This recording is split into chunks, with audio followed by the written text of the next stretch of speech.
بسم الله الرحمن الرحيم، والصلاة والسلام على أشرف المرسلين. السيد رئيس المجلس الإقليمي، السيدة رئيسة جمعية المتمكنين الشباب بفرنسا، السيد المدير العام لمكتب التنمية والتعاون، السيد مدير الدراسات والتعاون التشريعي بوزارة الاقتصاد والشؤون العامة، السيدات والسادة الحضور الكريم. يشرفني ويسعدني في بداية هذه الدورة التكوينية بالإقليم المنظمة من طرف جمعية المتمكنين الشباب تحت عنوان التعاونية التكوينية والآفاق، التي تستهدف التعاونيات والجمعيات الفاعلة في الإقليم بالشراكة مع وزارة الشؤون الاقتصادية والعامة والمندوبية الإقليمية للصناعة التقليدية وكذلك التنمية التعاون، والمندرجة في إطار مشروع مبادرة الموازنة القرون المتوسطية التي تستهدف النسيج الجمعوي ومكونات المجتمع المدني لجهتك الأعداء. أن أرحب بجميع الحضور وأتقدم بعبارات الشكر والتقدير إلى كافة الفاعلين الإقليميين على المبادرات الحميدة والمجهودات القيمة التي بذلوها في مجال التنمية والعمل الاجتماعي الهادفة بالأساس إلى محاربة الفقر والتهميش وتحسين ظروف عيش ساكنة هذا الإقليم الفتي. إن هذا اللقاء الذي يتضمن عدة ورشات يتمحور موضوعها حول مبدأ الاقتصاد الاجتماعي والتضامني، والذي يرتكز على المنفعة الاجتماعية المقابلة بالاعتماد أساسا على المقاربة الاجتماعية، إذ أنه يتم بالتضامن يعتمد على الموارد البشرية المحلية حيث يعترف بمجهود الجماعة ويقسم الأرباح على قدم المساواة بين الأفراد المشاركين وحدة الإنتاجية. كما أن من بين الأهداف المسطرة لهذه الدورة العمل على استقلالية حامل المشاريع وتقوية كفاءتهم وتعزيز مشاركتهم المواطنة والفعالة في البنية الاقتصادية والرفع من القدرات والكفاءات لتشجيع النسيج الجمعوي على المبادرات الجماعية، بالإضافة أيضا إلى تشجيع هذه التعاونيات والجمعيات بالعمل باحترافية وحكامة جيدة تمكنها أي هذه الجمعيات والتعاونيات من خلق مشاريع مهمة تدخل في إطار أنشطة مدرة للدخل. إن هذه الدورة التكوينية تندرج في إطار تجديد جسر التواصل بين اللجنة الإقليمية للتنمية البشرية وجميع الفاعلين المحليين من أجل ترسيخ ثقافة جديدة مبنية على التشاور والحوار البناء للنهوض بقطاع التعاونيات والجمعيات على المستوى المحلي بهدف خلق بنية اقتصادية واجتماعية تعتمد بالأساس على النجاعة والفعالية والقرب والشراكة وتقوية التنسيق بين مختلف الفاعلين وإرساء قواعد الحكامة الجديدة انسجاما مع أهداف ومرام المبادرة الوطنية للتنمية البشرية. Merci à tous d'être là aujourd'hui, parce que sans les présents et sans la collaboration des coopératives, nous ne pourrions pas organiser ces ateliers aujourd'hui. Merci bien sûr à vous, Monsieur le Gouverneur, qui, grâce à vous, nous pouvons organiser ça ici à Ligue-Nour. On en a fait un petit peu à Paris, vous nous avez vraiment facilité la tâche. Merci à vos collaborateurs de toute l'aide qu'ils nous ont apporté pour que ces 2 journées, je pense, soient une réussite et qui ressortent de ces travaux des choses essentielles pour les coopératives.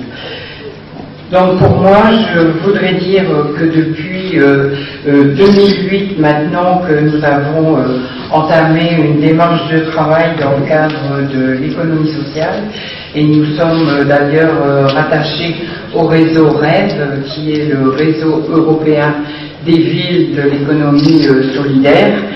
Je dois dire que personnellement, justement, pour m'être engagé dans ce projet, avoir vécu une expérience formidable avec les femmes des coopératives de cette belle province, province de Sidi-Benoît et province au sens large par rapport aussi au travail qu'on exécute plus du côté d'El Jadida.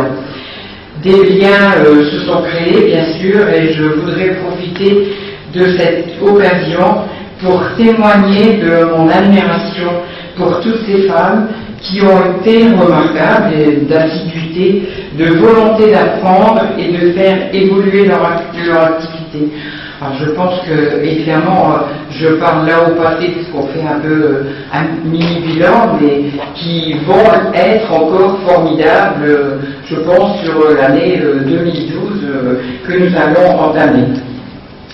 Pour nous, bien sûr, AJF, accompagné de nos partenaires du ministère de l'Artisanat, je voudrais remercier Madame la déléguée, bien sûr, pour tout votre investissement, et aussi de l'autre qui a été notre partenaire depuis le démarrage de notre aventure. Notre mission visée est de faire en sorte que les coopératives s'unissent et que cette union soit une force nouvelle et qui permette une croissance d'activité et de revenus à l'ensemble des coopérants. Je voudrais réaffirmer que l'année 2012 aura pour principal objectif celui de mettre en place un centre régional des coopératives qui aura mission d'être un lieu ressource et d'aide à toutes les coopératives. Et évidemment, là on est sur la création de ce projet. L'implantation géographique dépendra du partenariat des partenaires locaux avec lesquels nous allons travailler à cette mise en place. C'est avec un grand intérêt que nous avons pris connaissance de la volonté de mise en place de la stratégie nationale de labellisation dans le secteur de l'artisanat. Pour nous, c'est très important à nos yeux aussi, car le travail réalisé j'ai pris cet exemple-là, mais évidemment il y en a d'autres, et par exemple par les brodeuses d'Azmour, mériterait vraiment qu'il y ait un label de reconnaissance par rapport à la transmission d'un savoir-faire ancestral. Je veux vous dire que toute l'équipe de l'AJF, donc direction et administrateur aussi, est très heureuse et fière de pouvoir aujourd'hui et demain apporter sa contribution au développement de l'économie sociale grâce à la participation d'experts en la matière qui, je pense, s'efforceront d'apporter des réponses au cours de ces 2 jours au plus près des préoccupations du terrain et des coopérants.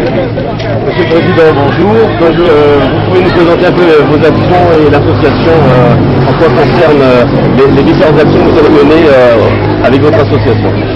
Vous êtes Monsieur Alaoui, c'est ça? Ashraf Ahmed Alaoui. On a créé cette association pour rendre service à l'humanité. Nous sommes des simples individus. J'ai fait tous mes études en Europe. J'étais professeur.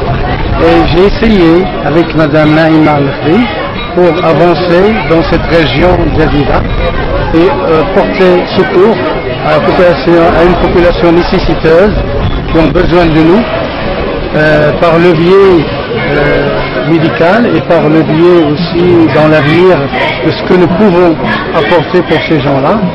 Et en même temps, nous sommes une petite étincelle comme toute association qui œuvre pour ce bien-être, et nous pensons que nous donnons dans la main pour avancer avec d'autres associations qui sont sur place et qui sont aussi au niveau national et international. Et dans l'avenir, nous pensons à faire aussi à des caravanes qui peut apporter aussi au niveau médical et au niveau alimentaire et vestimentaire.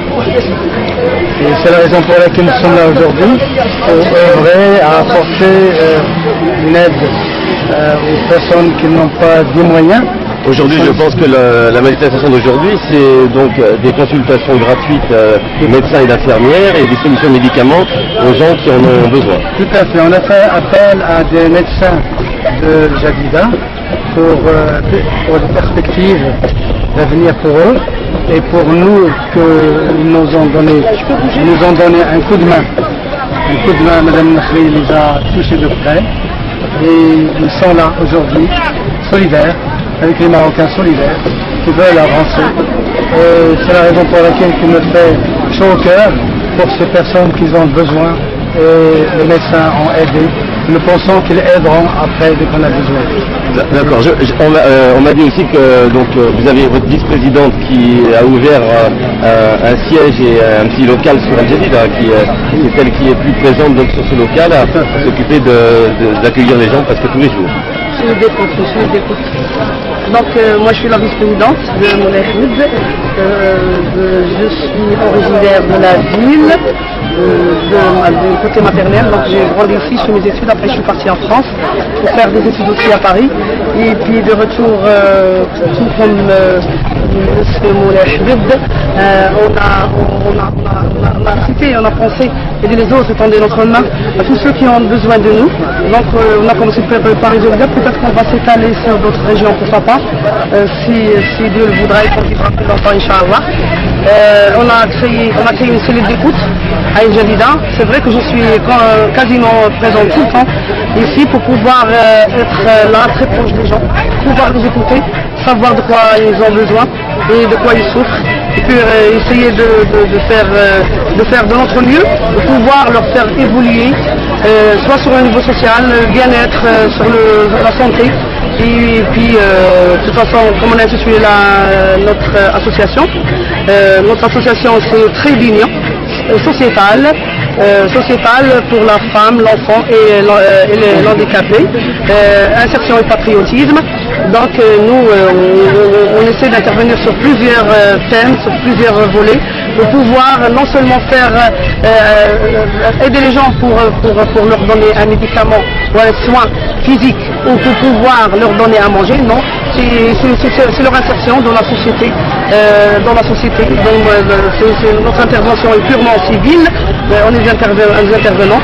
Donc pour faire intervenir ces gens, pour les rendre plus valables, j'ai essayé aussi, on a essayé plutôt aussi de faire le pas porte. On a essayé de voir les femmes porteuses d'un certain savoir manuel chez elles, femmes qui ne font rien du tout, qui sont à la maison. Donc on a essayé de leur demander de nous joindre et ils ont répondu oui à notre appel. C'est un gain pour nous parce que le noyau de la famille, le noyau de la société, c'est la mère. Et si la mère a un savoir-faire et qu'elle est équilibrée, je crois que tout peut réussir par la suite. Et c'est un message que nous on veut passer à travers notre société, notre association. C'est pour ça qu'on l'a appelé insertion et patriotisme.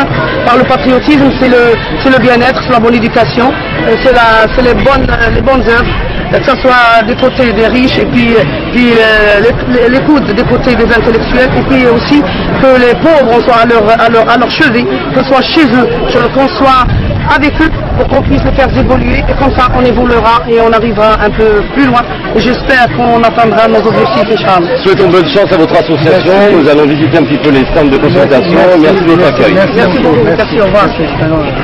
Merci, au revoir. Le 28 février, le Rotary Club a inauguré le lancement d'un chantier à une petite cantine pour une école de la campagne sur la route de Marrakech. Le Rotary Club d'El Jadida a lancé les travaux et espère pouvoir inaugurer cette cantine pour ses nombreux enfants d'ici à peu près un mois. Nous referons un petit reportage sur cette cantine une fois qu'elle sera construite. Était présent le président du Rotary Club, M. Boulal, M. Ahmed Ben Myriam, Laurent Guinard, membres du Rotary. Le directeur de l'école était présent ainsi que les 4 classes de cette école. Cette action est menée en collaboration avec le Rotarax. Était présent d'ailleurs Mounir, trésorier du Rotarax, ainsi que l'entrepreneur qui va démarrer les travaux.